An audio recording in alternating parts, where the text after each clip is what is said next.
اللهم إني أسألك علما نافعا.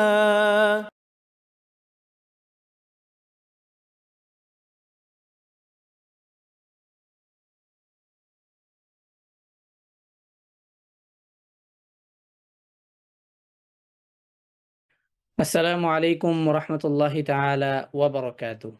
ইন্নাল হামদালিল্লাহি নাহমাদুহু ওয়া নাস্তাঈনুহু ওয়া নাস্তাগফিরুহু ওয়া নু'মিনু বিহি ওয়া নাতাওয়াক্কালু আলাইহি। আউযু বিল্লাহি মিনাশ শাইতানির রাজীম। বিসমিল্লাহির রহমানির রহিম। ওয়ারাত্তিলিল কুরআনা তারতিলা। وقال رسول الله صلى الله عليه وسلم أفضل العبادة تلاوة القرآن أو قراءة القرآن। আল্লাহ রব্বুল আলামিনের কাছে আন্তরিকভাবে এবং তার কাছে আমরা সকলেই শুকরিয়া জ্ঞাপন করি। আল্লাহ তাআলা আমাদেরকে সুস্থ অবস্থায় ইলমান নাফিয়া কর্তৃক আয়োজিত এই কোরআন কোরআনে তেলাওয়াত শিখি শুরু থেকে এই কোর্সে আমাদেরকে অংশগ্রহণ করার তৌফিক দিয়েছেন। সেজন্য আমরা আল্লাহর কাছে শুকরিয়া আদায় করি আলহামদুলিল্লাহ। আল্লাহর কাছে আরো বেশি শুকরিয়া আদায় করি আল্লাহ রব্বুল আলামিন আমাদেরকে এতটাই ভালো রেখেছেন যে আমরা নির্বিঘ্নে এবং যার জায়গা থেকে আমরা এই কোরআন তেলাওয়াত শেখার এই সুন্দর একটা আসরে আমরা যুক্ত হতে পেরেছি এবং আ তেমনটা ভয় কিংবা তেমনটা আমাদের মধ্যে উৎকণ্ঠা নেই যে কোনো একটা সমস্যার মধ্যে আমরা পড়তে পারি। যেমনটা আ পৃথিবীর আপনার পৃথিবীর একটি দেশ ফিলিস্তিনে বর্তমান অবস্থা চলছে। আল্লাহ তাআলা আমাদেরকে ফিলিস্তিনিদের পাশে দাঁড়ানোর এবং তাদের সাথে তাদের মতো করে তাদের ঈমানের মতো করে আমরাও যেন আমাদের ঈমানকে শক্তিশালী করতে পারি। তার বিশ্বাসের প্রতি যেন আমরা অটল থাকতে পারি সেজন্য সেজন্য আল্লাহ তাআলা আমাদেরকে তৌফিক এনায়েত করুক। আমিন। এবং ফিলিস্তিনিদের জন্য আমরা সবসময় দোয়া করব। আল্লাহ তাআলা যেন এই ফিলিস্তিনের এই পবিত্র ভূখণ্ডকে আল্লাহ তাআলা যেন নিজ হাতে একে রক্ষা করেন। আমরা আজকের এই আয়োজনে যুক্ত হয়েছি কোরআনের তিলাওয়াত শেখার উদ্দেশ্যে। অর্থাৎ আজকে থেকে আমরা যারা কোরআনের তিলাওয়াত শিখতে চাই, অর্থাৎ পূর্বে কোরআনের তেলাওয়াত শিখেছিলাম ছোটবেলায় কিংবা আ একেবারেই কখনো শেখার সুযোগ হয়নি অথবা এমন হয়েছে যে কোরআনের তেলাওয়াত শিখেছি কিন্তু ভুলে গিয়েছি।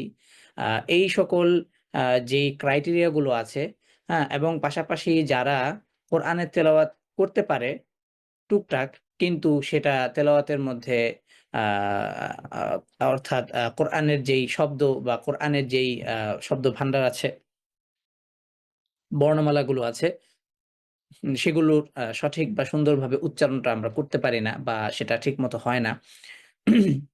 এই সকল কিছুকে চিন্তা ভাবনা করে আমরা আ ইলমান নাফিয়ার পক্ষ থেকে একটি কোর্স বা একটি আ আসর আমরা শুরু করতে যাচ্ছি। যেটাতে আমরা আলোচনা করব কোরআনের তেলাওয়াতের একদম শুরু থেকে।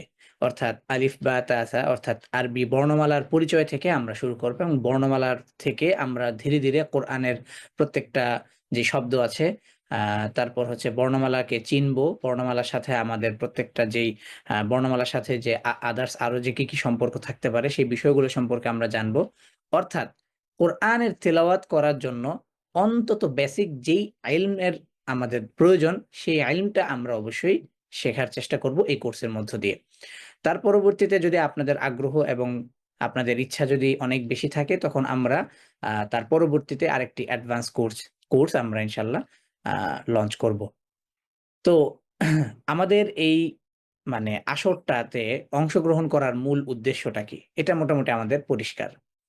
পাশাপাশি আরেকটা বিষয় আমাদেরকে একটু পরিষ্কার হতে হবে। সেটা হচ্ছে যে যখন ইসলাম ১ম প্রচারিত হয় সাহাবায়ে কেরামদের মধ্যে, অর্থাৎ যারা পূর্বে মুশরিক ছিল বা কাফের ছিল, অর্থাৎ ইসলামের ধর্মে বিশ্বাসী ছিল না। তারা যখন ইসলাম গ্রহণ করে তখন কিন্তু তারাও কিন্তু কোরআনের যে আয়াত পাঠ করা বা কোরআনের যে তিলাওয়াত করা এই বিষয়গুলো তাদের মধ্যেও গ্যাপ ছিল। অর্থাৎ গ্যাপ ছিল এমন যে যেহেতু কোরআন এটা একটা বিশুদ্ধ এবং একটা আপনার মানে এটা তাদের ভাষার অন্তর্ভুক্ত ঠিক আছে। কিন্তু তারপরও যেমন বাংলা কবিতা, সেটা আমাদের ভাষার অন্তর্ভুক্ত হলেও কিন্তু আমরা কিন্তু একটা কবিতা আমরা মুখস্থ করতে আমাদের সময় নিতে হয়। একবারে আমাদের এটা মুখস্থ হয় না। ঠিক পক্ষান্তরে কোরআনের যে আয়াতগুলো আছে বা কোরআনের যে সূরাগুলো আছে যেগুলো হচ্ছে নামাজের জন্য প্রয়োজন। তো দেখা গিয়েছে যে সাহাবায়ে কেরামরা যারা ১ম ইসলাম গ্রহণ করার পর তারপর তাদেরকে কোরআন শেখানো হয়। যে এভাবে এই আয়াতটাকে পড়তে হবে, এভাবে এই বাক্যটাকে পড়তে হবে। অর্থাৎ ১ম অবস্থায় তার কোনো কিছুই শেখা থাকে না। সেটা ধীরে, ধীরে সে শিখে। তো এই কথা বলার উদ্দেশ্য এটাই যে আমরাও কোরআনের তেলাওয়াত যারা করতে পারি না অথবা যারা করতে পারি কিন্তু শুদ্ধ হয় না, এই ক্ষেত্রে আমরা যেন যেইটুকু আমাদের শুদ্ধ আছে তার থেকেও আমরা যেন বেটার পজিশনে নিতে পারি, এটা হচ্ছে একটা বিষয়। পাশাপাশি আরেকটা বিষয় হচ্ছে যে নামাজে যখন কোরআন তেলাওয়াতের প্রয়োজন আছে, নামাজে কোরআনের তেলাওয়াতের প্রয়োজন এইজন্যই আছে তার কারণ নামাজ এটা সম্পূর্ণ আল্লাহ তাআলার পক্ষ থেকে এবং এখানে যা পড়া হবে সেটাই পড়া হবে যেটা আল্লাহ তাআলা নিজে নাজিল করেছেন বা আমাদের জন্য প্রেরণ করেছেন। সেটা হচ্ছে কি পবিত্র কোরআন। তো হাদিসে পাকে একটা কথা আছে যে যদি নামাজের নামাজে কোরআনের তেলাওয়াত অশুদ্ধ হয় বা কোরআনের তেলাওয়াত যদি সঠিকভাবে তেলাওয়াত করা না হয় তাহলে নামাজটা নষ্ট হয়ে যাবে। এখন প্রশ্ন হচ্ছে যে আমি তো কোরআনের তেলাওয়াতটা ঠিকমতো করতে পারি না। তাহলে কি আমি নামাজ ছেড়ে দিব? তাহলে কি আমি কোরআন পড়া ছেড়ে দিব? নাকি কোরআন পড়বো কিন্তু আগে কোরআনটা শুদ্ধ করে তারপর আমি নামাজ ধরবো? না। ব্যাপারটা হচ্ছে যে ঠিক সেইম একজন নও মুসলিম যখন মুসলিম হয়, একজন মুশরিক যখন নও মুসলিম হয়, তখন তাকে হচ্ছে ১ম এ শেখানো হয়। যে বলা হয় যে, "আমি যেভাবে সেজদা করছি, আমি যেভাবে রুকু করছি, এভাবে তুমি রুকু করো এবং পাশাপাশি তুমি কোরআনের এই সূরাগুলো" এখানে ৪ টা ৫ টা সূরা তোমাকে শেখানো হবে। তো এখানে একটা বেসিক লার্নিং হতে থাকে। পাশাপাশি সে এটা আস্তে, আস্তে নামাজে এপ্লাই করতে থাকে। ঠিক পক্ষান্তরে আপনার ক্ষেত্রেও যখন আপনি দেখছেন যে আপনার তেলাওয়াতটা অশুদ্ধ আছে বা এটা সঠিকভাবে আপনার সুন্দরভাবে আপনি এটা pronunciation করতে পারছেন না। তো এই সিচুয়েশনে আপনাকে কি করতে হবে? লাগাতার সবসময় চেষ্টা করতে হবে যেন আপনার এই অবস্থানকে উন্নতি করার জন্য। ঠিক আছে? এবং পাশাপাশি এটা তিলাওয়াত বা নামাজে এটাকে এপ্লাই করতে হবে। ঠিক আছে? এবং তাহলে গিয়ে চেষ্টার উপর আমরা যদি অব্যাহত থাকি, তাহলে আমরা আ এই অবস্থায়ও যদি আল্লাহ তাআলা আমাদেরকে পৃথিবী থেকে নিয়েও যায়, আমরা কিন্তু আল্লাহর কাছে বলতে পারবো যে, "আল্লাহ আমি চেষ্টারত অবস্থায় তোমার কোরআন শেখা অবস্থায় আমি এই পৃথিবী থেকে বিদায় নিয়েছি।" যদি তোমার কোরআন শেখা অবস্থায়, চেষ্টা অবস্থায় যদি আমার যদি কোনো ভুল হয়ে থাকে, আমি হয়তো বয়সের কারণে হোক বা শয়তানের ধোঁকায় হোক বা কোনো একটা কারণ নিজের অলসতার কারণে হোক, আমি হয়তো সময় মতো সেটাকে শিখিনি। কিন্তু আমার যখনই বুঝ এসেছে বা যখনই আমার ইচ্ছা বা আমার মধ্যে তোমার ভয় কাজ করেছে, তখন থেকে আমি এই কোরআনকে শুদ্ধ করার জন্য, কোরআনকে সঠিকভাবে পড়ার জন্য এবং নামাজটা যেন আমার সঠিক হয়, তোমার ইবাদতগুলো যেন আমি সঠিকভাবে করতে পারি। তোমার সলাতের মধ্যে যে তাসবিহ, তাহলিল আছে সেগুলো যেন আমি সঠিকভাবে সুন্দর আওয়াজে করতে পারি, সুন্দরভাবে করতে পারি। তো এইটার আমি চেষ্টারত অবস্থায় আমি এই পৃথিবী থেকে চলে গিয়েছি বা তোমার কাছে চলে এসেছি। এতে যদি আমার যদি কোনো ভুল হয়ে থাকে আল্লাহ তুমি এর আ এটা এটা তোমার উপর ফয়সালা। তো আল্লাহ তাআলা তো অবশ্যই রহমান এবং রহিম, গফুর এবং গফ্ফার। অবশ্যই আল্লাহ তাআলা ক্ষমা করবেন। কেন? তার কারণ আপনি হচ্ছেন চেষ্টারত অবস্থায় আল্লাহ তাআলার কাছে গিয়েছেন। তো অতএব আ আমরা প্রতিনিয়ত সবসময় চেষ্টা করব। এবং পাশাপাশি একটা বিষয় হচ্ছে যে অনেক সময় এমন হয়ে থাকে যে বয়সের কারণে বা বিভিন্ন কারণে আমাদের হচ্ছে আমরা সঠিকভাবে pronunciation টা ছোট বেলায় যেভাবে আয়ত্ত করা সম্ভব ছিল সেভাবে সম্ভব হয় না। কিন্তু সম্ভব হয় না। তো এই ক্ষেত্রে আমরা হচ্ছে যে চেষ্টারত অবস্থায় থাকব। তো এইজন্য আরেকটা বিষয় হচ্ছে যে আমাদের অনেকের কাছেই আমরা বা বাংলাদেশে অনেকেই বাংলা উচ্চারণে কোরআন বিক্রি করেন। এইটা কখনোই আপনারা কিনবেন না। এই ধরনের কোরআনের উপর কখনোই আপনারা কি হবেন না? আ অভ্যস্তিকতা আনবেন না বা এর উপর নির্ভরশীল হবেন না। কেন হবেন না? একটা উদাহরণ বলি। যেমন আরবি বর্ণমালার মধ্যে এবং বাংলা বর্ণমালার মধ্যে যেই বর্ণের যে উচ্চারণ আছে, তার মধ্যে অনেক ধরনের বর্ণের উচ্চারণ নেই। যেমন উদাহরণস্বরূপ হচ্ছে আইন। এটা বাংলা বর্ণেও নেই, ইংরেজি বর্ণতেও নেই। যে ২ টা ল্যাঙ্গুয়েজ আমাদের বাংলাদেশে বা আমাদের বাংলা ভাষাভাষীদের কাছে পরিচিত বা পৃথিবী হ্যাঁ, পরিচিত। আবার গয়িনের উচ্চারণ নেই। তারপর হচ্ছে কফের উচ্চারণ নেই, দদের উচ্চারণ নেই, সদের উচ্চারণ নেই। এমন অনেক হারফ আছে যাদের উচ্চারণ বাংলা বর্ণের সাথে মিলে না। আবার যেমন কাফ, কাফের উচ্চারণটা বাংলা ক ব্যঞ্জন বর্ণের প্রথম বর্ণ, ক এর সাথে মিলে যায়। তো এই ক্ষেত্রে আমরা এটার সাথে মিল পাই। কিন্তু যেই বর্ণের মিল নেই বা যেই বর্ণের কোনো উচ্চারণ নেই, তো সেই সকল বর্ণের উচ্চারণগুলো বাংলায় কিভাবে করা সম্ভব? সম্ভব না। যেমন উদাহরণস্বরূপ বাংলা উচ্চারণ সম্বলিত কোরআনের মধ্যে ধরেন লেখা হলো যে বাংলায় যেমন হচ্ছে ইখলাসের প্রথম আয়াত যে কুল হুয়াল্লাহু আহাদ। তো এখানে প্রথম শব্দ হচ্ছে উল, কফ। এখানে শব্দের প্রথম বর্ণটা হচ্ছে কফ। কফের মতো উচ্চারণ কি বাংলা ভাষায় আছে? নেই। হয়তো আমরা কফকে লেখার ক্ষেত্রে ক এর সাথে যুক্ত করে আমরা কফ লিখি।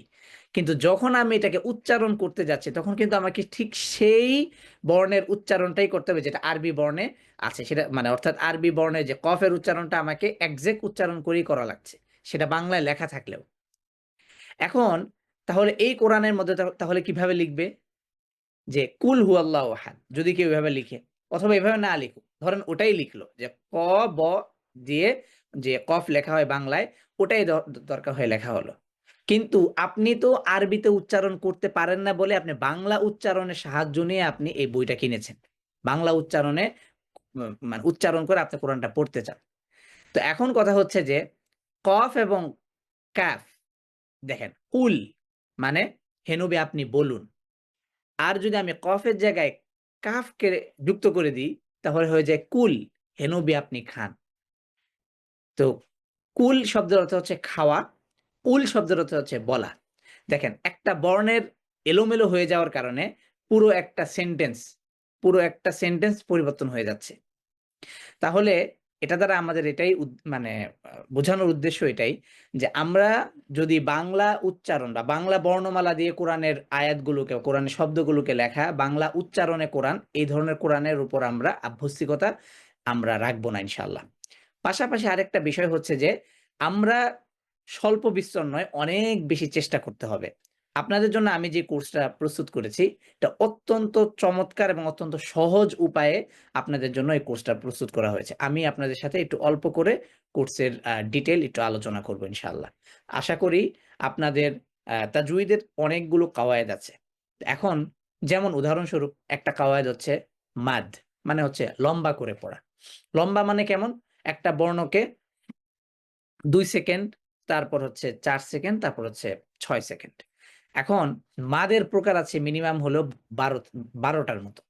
এখন ১২টা মাদের প্রকার পড়িয়ে তারপর যখন আপনাকে যদি আমি কোরআনটা পড়াই, তাহলে আপনার জন্য বিষয়টা অনেক সময় এটা কষ্ট হয়ে যেতে পারে বা কঠিন হয়ে যেতে পারে। যে ১২টা মাদের প্রকার আমার মনে নাও থাকতে পারে। তো এই ক্ষেত্রে আমি একটা ফর্মুলা এপ্লাই করেছি। তো সেই ফর্মুলাতে যদি আপনারা যদি কোরআনের তেলাওয়াতটা যদি শিখেন, তাহলে আপনাদের এই মাদের যে ১২টা প্রকার, এটা আপনাকে ১২টা প্রকার শিখতে হবে না। শুধুমাত্র ২টা থেকে ৩টা আ কি বলে সিগনেচার সাইন আছে। এই সিগনেচার সাইনগুলো দেখলেই আপনি বুঝে ফেলবেন যে এখানে কি করতে হবে। এটা পর্যায়ক্রমে আমরা যখন মাদের আলোচনা করব তখন আমরা ইনশাআল্লাহ আলোচনা করব। তারপর পক্ষান্তরে হচ্ছে যেমন নুন সাকিন মিম সাকিনের কায়দা। এটা না হলে একেবারে কোরআনটা পড়াই যায় না। তো এই নুন সাকিন মিম সাকিনের কাওয়ায়দটা মিনিমাম এটা মানে এটা বড় একটা আলোচনা। এই বড় আলোচনাকে কিভাবে ছোট করে আলোচনা করা যায়, অর্থাৎ কিছু বিশেষ সাইন সিম্বলের উদাহরণের সাথে যদি আলোচনা করা যায় তাহলে এই জিনিসটা আরো সহজ হয়ে যায়। আচ্ছা, এবং আরেকটা বিষয় হচ্ছে যে আমরা কোরআনের ক্ষেত্রে কোন কোরআনকে অনুসরণ করব? মানে কোন কোরআনকে অনুসরণ বলতে কোন কোরআনটাকে আমরা পড়ব? এবং কোন কোরআনের উপর ভিত্তি করে আমাদের এই কোর্সটা চলবে? তো এটা হচ্ছে উসমানী মুসহাফ, বা আমরা যদি বলি এটাকে আরবের যে মুসহাফটা আছে মাদানী মুসহাফ, সেই মুসহাফের আলোকে এটা চলবে। এখন প্রথমেই আমরা যদি এইটা শুনে অনেকেই ভয় পেয়ে যেতে পারে যে বাংলাদেশে আমি নাদিয়াতুল কোরআন সবসময় পড়েছি বা কলিকাতা ছাপা বা কলকাতা ছাপা যেটা আছে সেটা আমরা পড়েছি।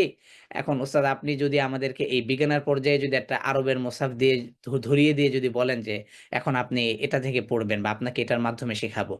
তো এটা আমার কাছে একটু কঠিন লাগছে। আমি আপনাকে কথা দিচ্ছি, আপনি যদি আমার সাথে আ এই কোর্সটাতে কমপ্লিট করেন, আপনি মাদানী মুসহাফটাই পড়তে সবচেয়ে বেশি স্বাচ্ছন্দ্য বোধ করবেন। কিভাবে স্বাচ্ছন্দ্য বোধ করবেন? আমি একটু একটা ডেমো দেখাচ্ছি। আচ্ছা, আমার স্ক্রিন দেখা যাচ্ছে তো? জি শাইখ দেখা যাচ্ছে, আলহামদুলিল্লাহ। আচ্ছা, এখানে আমরা একটা জিনিস খেয়াল করি, কি সেটা? যে মাদের ২ টা ক্রাইটেরিয়া আছে।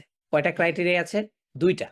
একটা ক্রাইটেরিয়া হচ্ছে মাদকে ছোট করে পড়া, অর্থাৎ ২ সেকেন্ড লম্বা করে পড়া। আরেকটা হচ্ছে মাদকে ২ সেকেন্ডের থেকে অধিক লম্বা, অর্থাৎ ৪ সেকেন্ড অথবা ৬ সেকেন্ড লম্বা করে পড়া।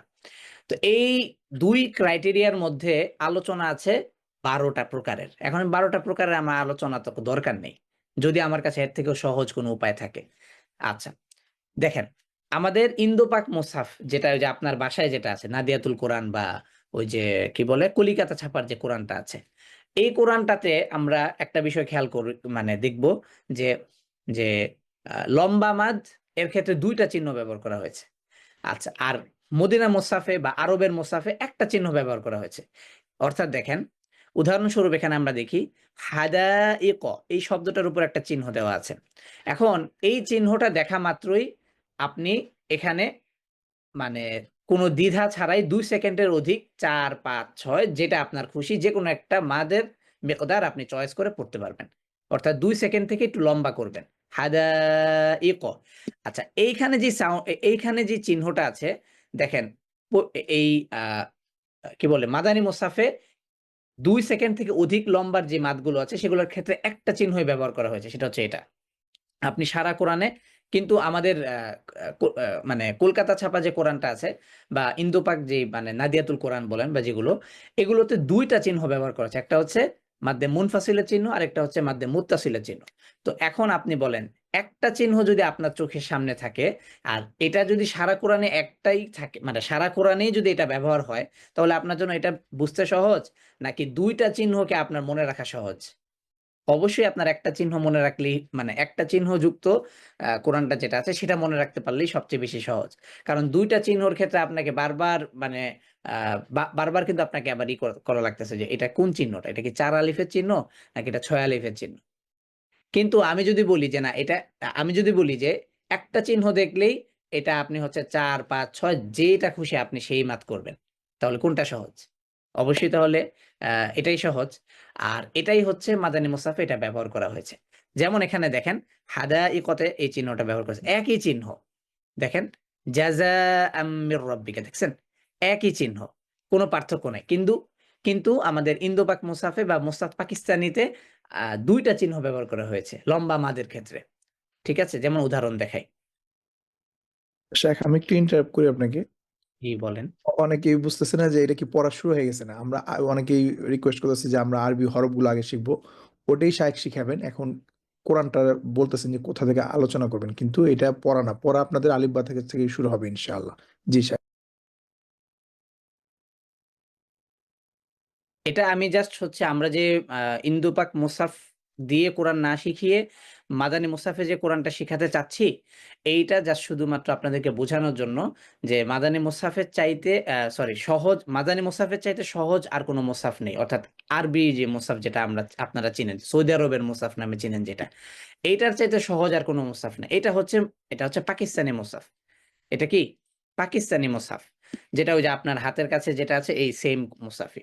খেয়াল করে দেখেন যে আলিফ লাম মিম, এখানে দেখেন একটা মোটা চিহ্ন দেওয়া। আচ্ছা, এখানে একটা চিহ্ন। এই যে বিমা উনজিল এখানে আরেকটা চিকন চিহ্ন দেওয়া। এখন বলেন তো, এইখানে আপনাকে ২ টা চিহ্ন মনে রাখতে হইতেছে। কিন্তু আরবের মুসহাফে আপনাকে একটা চিহ্ন মনে রাখলেই যথেষ্ট। ওখানে একটাই চিহ্ন ব্যবহার করা হয়েছে। ২ সেকেন্ড থেকে অধিক লম্বা মাদের জন্য একটা চিহ্নই ব্যবহার করা হয়েছে। তাহলে এখন কোনটা সহজ? অবশ্যই মাদানী মুসহাফটা সহজ। মাদানী মুসহাফ যে সহজ বা আরবের মুসহাফটা যে সহজ, এই কোর্সটা কমপ্লিট করলে আপনি বুঝতে পারবেন। এবং এই কোর্সের মধ্যে আমরা হচ্ছে যে আ এমনভাবে এটাকে ডিজাইন করেছি যে আপনার মানে তাজউইদের নিয়ম কানুন নিয়ে আপনাকে মানে পেরেশানির মধ্যে আপনি থাকবেন না। যে এখানে কি হবে? এখানে ঈদগাম হবে না ইজহার হবে? এগুলো নিয়ে কোন টেনশনই করতে হবে না। এটার সাথে জাস্ট শুধুমাত্র হচ্ছে কিছু চিহ্নকে মনে রাখবেন। আমি জাস্ট একটা চার্ট দিয়ে দিব। চার্টটা দেখে শুধু খালি আপনি মানে নিয়মগুলোকে এপ্লাই করতে পারবেন। তাহলে বাকি থাকবে কি? বাকি থাকবে হচ্ছে আমাদের তেলাওয়াতটা শুদ্ধ করা। হ্যাঁ? কি? তিলাওয়াতটা শুদ্ধ করা। তো এই জিনিসটাই আমাদের হচ্ছে মানে মূল মূল কি বলে কাজটা বাকি থাকবে। যাই হোক, তো এই ক্ষেত্রে এখন হচ্ছে যে আজকে আমি হচ্ছে এই ইন্দোপাক মুসাফ না ব্যবহার করে কেন আমি মাদানী মুসাফটা ব্যবহার করব, এটা আমি বোঝানোর জন্য এখানে ২ টা মুসাফের তুলনা নিয়ে এসেছিলাম। আচ্ছা, এখন কথা হচ্ছে যে আমাদের এই কোর্সটাতে কি, কি বিষয় নিয়ে কিভাবে আলোচনা করা হবে, আমি এই বিষয়টা নিয়ে এই বিষয়টা এখন আপনাদের সামনে উপস্থাপন করব ইনশাআল্লাহ। জি। আমরা এই কোর্সটা একেবারে শুরু থেকে শুরু করব। একেবারে শুরু বলতে একেবারে শুরু। অর্থাৎ আলিফ, বা, তা, সা বর্ণমালাগুলোকে আমরা চিনব। বর্ণমালা চেনার পর তারপর আমরা হচ্ছে বর্ণমালাগুলোকে উচ্চারণ করব। বর্ণমালাগুলোকে উচ্চারণ করার পর তারপর আমরা এই বর্ণমালাগুলো কোত্থেকে উচ্চারিত হয়, তার যে মাখরিজ আছে, সেই মাখরিজ সম্পর্কে আমরা জানব। ঠিক আছে? এবং মাখরিজটাও আমরা যখন জানবো তখন হচ্ছে একেবারে চিত্র সহকারে জানবো এবং ভিডিও, একটা অ্যানিমেশন ভিডিও থাকবে, সেটা সহকারে আমরা জানবো। যেমন এখানে আমরা প্রথমত আসব যে আচ্ছা,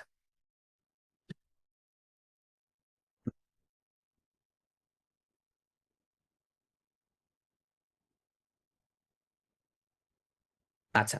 এখানে আমরা দেখতে পাচ্ছি প্রথমত হচ্ছে এখানে আমরা অ্যারাবিক যেই অ্যালফাবেট গুলো আছে, সেই প্রত্যেকটা অ্যালফাবেটের যে নাম আছে, এই অ্যালফাবেটের নাম সহ আমরা অ্যালফাবেট গুলোকে প্রথমত আমরা শিখব। শেখার পর তার পরবর্তীতে আমরা হচ্ছে যে এই অ্যালফাবেট গুলোকে আমরা একটা অনুশীলন করব। কিভাবে করব? এটা আপনাদের হোমওয়ার্ক থাকবে। যে হোমওয়ার্কটা কিভাবে হবে? যে এখানে ধরেন আলিফ লেখা আছে। এইখানে কি বলে আলিফকে আপনি কয়েকবার করে লিখবেন। যখন আপনি বর্ণমালাগুলোকে লিখবেন, লেখার পর আপনার মধ্যে এই বর্ণমালার স্ট্রাকচারটা এবং তার নাম ২ টা জিনিস আপনার মধ্যে বসে যাবে। তখন আর আপনার এই বিষয় নিয়ে কোনো কি থাকবে না? চিন্তা থাকবে না। ঠিক আছে? আচ্ছা। তো পাশাপাশি হচ্ছে যে আচ্ছা, পাশাপাশি হচ্ছে যে এইভাবে আমরা বর্ণমালাগুলোকে শেখার পর এবার এই বর্ণমালাগুলোকে কিভাবে উচ্চারণ করতে হয়, এই উচ্চারণের পদ্ধতি মানে কিভাবে উচ্চারণ করতে হয়, অর্থাৎ আমরা বাংলায় যেমন পড়েছি যে আকার, ইকার, উকার, ঠিক সেম টু সেম আমরা হচ্ছে আরবি ভাষাতেও এরকম আকার, ইকার, উকার রয়েছে। এগুলোকে আরবিতে বলা হয় হারাকাত বলা হয়। কি বলা হয়? হারাকাত বলা হয়। তো এই হারাকাতগুলো দেখতে, আচ্ছা কোন হারাকাতটা কোথায় কিভাবে বসে, কোন হারাকাতের উচ্চারণটা কি, এই সবগুলো বিষয় সম্পর্কে আমরা ছোট, ছোট করে আমরা জানার চেষ্টা করব। ঠিক আছে? আচ্ছা, তার পরবর্তীতে আমরা এই হারাকাত দিয়ে এই হার্ফগুলোকে উচ্চারণ করব যে কোন হার্ফের উচ্চারণটা হারাকা দিয়ে কখন কিভাবে উচ্চারিত হয়। যেমন উদাহরণস্বরূপ বা, যখন আমরা বাকে যখন আমরা ফাতহা দিচ্ছি বা জবর দিচ্ছি, তখন জবর দিয়ে কিভাবে পড়তে হবে? মানে বায়ের সাউন্ডটা কেমন হবে? বা, যখন বাকে আমরা জেদ দিব তখন হচ্ছে বায়ের সাউন্ডটা কেমন হবে? বি। বাকে যখন আমরা পেশ দিব তখন বায়ের সাউন্ডটা কেমন হবে? বু। এভাবে হবে। ঠিক সেম টু সেম আমরা প্রত্যেকটা হারফের এই কি বলে হারাকা দিয়ে তার মানে উচ্চারণটা কিরকম হবে, এইটা আমরা ইনশাল্লাহ জানবো। জানার পর এটাকে একটা প্রাথমিক উচ্চারণ আমরা করব যে হারফের উচ্চারণগুলো হারাকা দিয়ে কিভাবে হয়, অর্থাৎ ওই যে বাংলা যে স্বরচিহ্ন আছে আকার, ইকার, উকার দিয়ে কিভাবে উচ্চারণটা হয়, সেই উচ্চারণটা আমরা জানবো। জানার পর তার পরবর্তীতে আমরা হচ্ছে যে এই যে হার্ফটা কিভাবে উচ্চারিত হয়, হার্ফটা কোত্থেকে কিভাবে উচ্চারিত হয়। এখন কথা হচ্ছে যে আপনি যদি না জানেন যে হার্ফটা কোত্থেকে উচ্চারিত হয়, তাহলে কিন্তু যখন যতই আমি আপনাকে এটাকে সঠিক করার জন্য বা এটাকে সুন্দর করার জন্য আমি যতই আপনাকে অ্যাডভাইস করতে থাকি, যতই আপনাকে রিপিট করতে থাকি, আপনি কন্টিনিউয়াসলি কিন্তু ওই ভুলটাই করতে থাকবেন যেটা আপনার ভুল হচ্ছে। কিন্তু যখন আমি বলবো যে ধরেন কথার কথা আব্দুর রহিম, আব্দুর রহিম ভাই, আপনি যখন আপনি আ আ ফা উচ্চারণ করবেন অথবা ওয়াও যখন উচ্চারণ করবেন, তখন ২ ঠোঁটকে গোল করে উচ্চারণ করবেন। এখন ২ ঠোঁটকে গোল না করলে কিন্তু ওয়াওটা উচ্চারিত হচ্ছে না। তো এখন কথা হচ্ছে যে যখন উনি ওয়াও উচ্চারণ করতে যাচ্ছে, যদি ওয়াও উচ্চারণে যদি উনার কিছুটা ল্যাকিংস ধরাও পড়ে, আমি যখন উনাকে ওয়াও উচ্চারণের জায়গাটা যখন আবার উনাকে মনে করিয়ে দিব যে আব্দুর রহিম ভাই, আপনি কিন্তু ২ ঠোঁট গোল করছেন না। গোল করেন, তাহলে হারফটা সঠিক উচ্চারণ হয়ে যাচ্ছে। তার মানে হচ্ছে ওয়াও এর মাখরাজ বা ওয়াও এর উচ্চারণের জায়গা হচ্ছে ২ ঠোঁট গোল হওয়া। তো যখন উনি ২ ঠোঁট গোল করে উচ্চারণ করবে তখন কিন্তু ওয়াও এর উচ্চারণটা সঠিক হয়ে যাবে। তার মানে যে আমাদের মাখরাজটা শেখার মূল উদ্দেশ্য হচ্ছে যে হার্ফগুলোকে একেবারে পুঙ্খানুপুঙ্খ সঠিকভাবে উচ্চারণ করা। পাশাপাশি এই মাখরাজের প্রত্যেকটা স্লাইডকে আমি এমনভাবে ডিজাইন করেছি যে এখানে আমরা প্রত্যেকটা হার্ফের উচ্চারণের যে স্থল আছে, উচ্চারণের সময় মুখের অবস্থাটা কেমন থাকবে, কিভাবে থাকবে, কোথায় কোন পয়েন্টটাতে লাগবে, এইটা আমি এখানে ডিসক্রাইব করার চেষ্টা করেছি। এটা হচ্ছে একটা ছবিতে। আর পাশাপাশি আমি হচ্ছে প্রত্যেকটা হার্ফের উচ্চারণের একটা অ্যানিমেশন অ্যানিমেশন কি বলে এটার সাথে যুক্ত করেছি। যেমন উদাহরণস্বরূপ ওয়াও এর ক্ষেত্রে আমরা দেখি, ওয়া তো ওয়াও যখন উচ্চারিত হচ্ছে, কোত্থেকে উচ্চারিত হচ্ছে, কিভাবে হচ্ছে, ঠোঁটের অবস্থাটা কেমন থাকবে, হ্যাঁ, শুরুতে এবং মাঝে এবং শেষে, এর এর বিস্তারিতটা আমরা এই ভিডিওতে আরো ভালোভাবে বুঝতে পারবো। ঠিক আছে? তার পরবর্তীতে আমরা এই প্রত্যেকটা হারফের মাখরাজ, অর্থাৎ আমরা ওয়াও এর মাখরাজ সম্পর্কে শিখেছি। এবার আমরা ওয়াও এর উচ্চারণটা আমরা করব, যে ওয়া, উই, উ। ঠিক আছে? তাহলে মাখরাজ শেখার সাথে সাথে, উচ্চারণের জায়গা শেখার সাথে সাথে যদি আমরা এই হারফের উচ্চারণটা সাথে সাথে করে ফেলি, তাহলে আমাদের প্র্যাকটিক্যালি জিনিসটা আমাদের আয়ত্তের মধ্যে চলে আসবে। তো এইভাবে আমি আমার মাখরাজের স্লাইডগুলোকে আমি ডিজাইন করেছি। আর পাশাপাশি আরেকটা বিষয় হচ্ছে যে এই মাখরাজের মধ্যে আরো কিছু বিষয় আমি এখানে যোগ করেছি। যেমন উদাহরণস্বরূপ আমাদের বাংলা ভাষার যে বর্ণমালাগুলো আছে, সেই বর্ণমালাগুলোর সাথে আমাদের আরবি বর্ণমালার কিছু বর্ণমালার উচ্চারণের সাথে মিলে যায়। যেমন উদাহরণস্বরূপ, যেমন কাফ, কাফ বর্ণের উচ্চারণের সাথে বাংলা ক এটার সাথে মিলে যায়। তো যেই বর্ণমালার উচ্চারণগুলো আমাদের বাংলা বর্ণমালার উচ্চারণের সাথে মিলে যায়, তো সেগুলোর দিকে আমাদের তেমন বেশি ফোকাস করার প্রয়োজন নেই। যেই বর্ণমালার উচ্চারণগুলো আমাদের বাংলা বর্ণমালার সাথে মিলে যায় না, তো সেগুলোর দিকে আমরা বেশি ফোকাস করব। তাহলে আমরা যদি এখানে খেয়াল করে দেখি যে এই যে বাংলা উচ্চার বা বাংলা বর্ণমালার সাথে সাথে উচ্চারণে মিল আছে মোট 15টা বর্ণের, যে বা, তা, সা। যেমন বা যেটা বাংলা ব এর মতো, তা যেটা বাংলা ত এর মতো, জিম যেটা বাংলা বরিগার্যর মতো, দাল যেটা বাংলা দ এর মতো, সিন যেটা বাংলা দন্তস্বর মতো, শিন যেটা বাংলা তলাব্যস্বর মতো, ফা এটা ফ এর মতো, কাফ এটা ক এর মতো, লাম এটা বাংলা ল এর মতো, মিম এটা বাংলা ম এর মতো। তো এইভাবে আমরা যদি এই যে হারফের যেই হারফের মানে উচ্চারণগুলো বা তার সাউন্ডগুলো আমাদের বাংলা বর্ণের সাথে ফ্যামিলিয়ার বা পরিচিত, সেগুলোকে আমরা একটু কম গুরুত্ব দিব। কিন্তু যেগুলো হচ্ছে আমাদের ফ্যামিলিয়ার না, আরবি বর্ণমালার সাথে বাংলা বর্ণমালা কোনো সম্পর্ক নেই, যেমন উদাহরণস্বরূপ আইন, গইন, হা, হ, সদ, বদ, এগুলোর উচ্চারণ আমাদের বাংলা বর্ণমালার মধ্যে নেই। তো তখন আমরা হচ্ছে এই হারফের উচ্চারণগুলোতে আমরা একটু বেশি গুরুত্ব দিব, যেহেতু এটা আরবি ভাষায় আরবি ভাষার বর্ণমালা। এবং পাশাপাশি এই জন্যই গুরুত্ব দিতে হবে কারণ এই ভাষাটাতেই মূলত কি কোরআন নাজিল হয়েছে। অতএব কোরআনের তেলাওয়াতকে সঠিক করার জন্য আমাদেরকে হারফের মাখরাজগুলো ভালোভাবে শিখতে হবে, তার উচ্চারণ স্থানগুলো ভালোভাবে জানতে হবে। আচ্ছা, এই মাখরাজের আলোচনাটা করার পর আমরা কিছু অনুশীলন করব। কিন্তু সেটা কিভাবে করব, কি অনুশীলন করব, যে আরবি এতক্ষণ পর্যন্ত আমরা যা আলোচনা সেটা এতক্ষণ পর্যন্ত যে আলোচনাটা ছিল সেটা ছিল হচ্ছে যে ক্যাপিটাল লেটার, যেটা মানে এ, এটা ক্যাপিটাল লেটারে কেমন থাকবে, ধরেন বা এটা ক্যাপিটাল লেটার বা একা যখন থাকবে তখন তখন এটা কেমন থাকবে। কিন্তু যখন কোরআন পড়তে যাব আমরা, কি যখন আমরা কোরআন পড়তে যাব, তখন কিন্তু আমরা একটা মানে তখন কিন্তু আর এভাবে থাকবে না যে বা আলাদা তা আলাদা, এভাবে থাকবে না। বরং কোরআনে প্রত্যেকটা মানে কোরআন তো থাকবে হচ্ছে কি শব্দে শব্দে এবং শব্দে শব্দে হয়ে একটা বাক্য, তাই না? যেমন উদাহরণস্বরূপ ওয়াত্তিনি ওয়াজ্জাইতুন, উদাহরণস্বরূপ সূরা ৩ এ।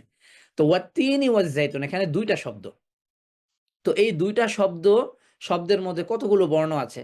তো সবগুলো বর্ণ তো হচ্ছে কি মানে সিঙ্গেল না, বরং হচ্ছে যুক্ত হয়ে আছে, তাই না? তো আমি এখানে দেখানোর চেষ্টা করব যে এই কোর্সের মধ্যে আপনি এটাও দেখতে পাবেন যে বা এটা ক্যাপিটাল লেটারে কেমন থাকবে। এই যে এটা হচ্ছে ক্যাপিটাল লেটার। বা যখন স্মল লেটারে যাবে, যখন বা শব্দের শুরুতে আসবে তখন কিভাবে থাকবে, এটার একটা উদাহরণ এখানে রেখেছি। বা যখন শব্দের মাঝখানে থাকবে তখন কিভাবে থাকবে, বা যখন শব্দের শেষে থাকবে তখন কিভাবে থাকবে। তো এইভাবে করে প্রত্যেকটা বর্ণের ক্যাপিটাল লেটারের সাথে আমরা হচ্ছে স্মল লেটারকে যোগ করেছি এবং এটার সাথে আমরা একটা শব্দ যোগ করেছি যে কখন শব্দের শুরুতে কিভাবে থাকবে, শব্দের মাঝখানে কিভাবে থাকবে, শব্দের শেষে কিভাবে থাকবে। তো যখন আপনি কোরআনটা পড়তে যাবেন তখন আপনার আর কি হবে না, কোরআন পড়তে গিয়ে আপনার বেগ পেতে হবে না বা আপনার জন্য এটা কঠিন হবে না।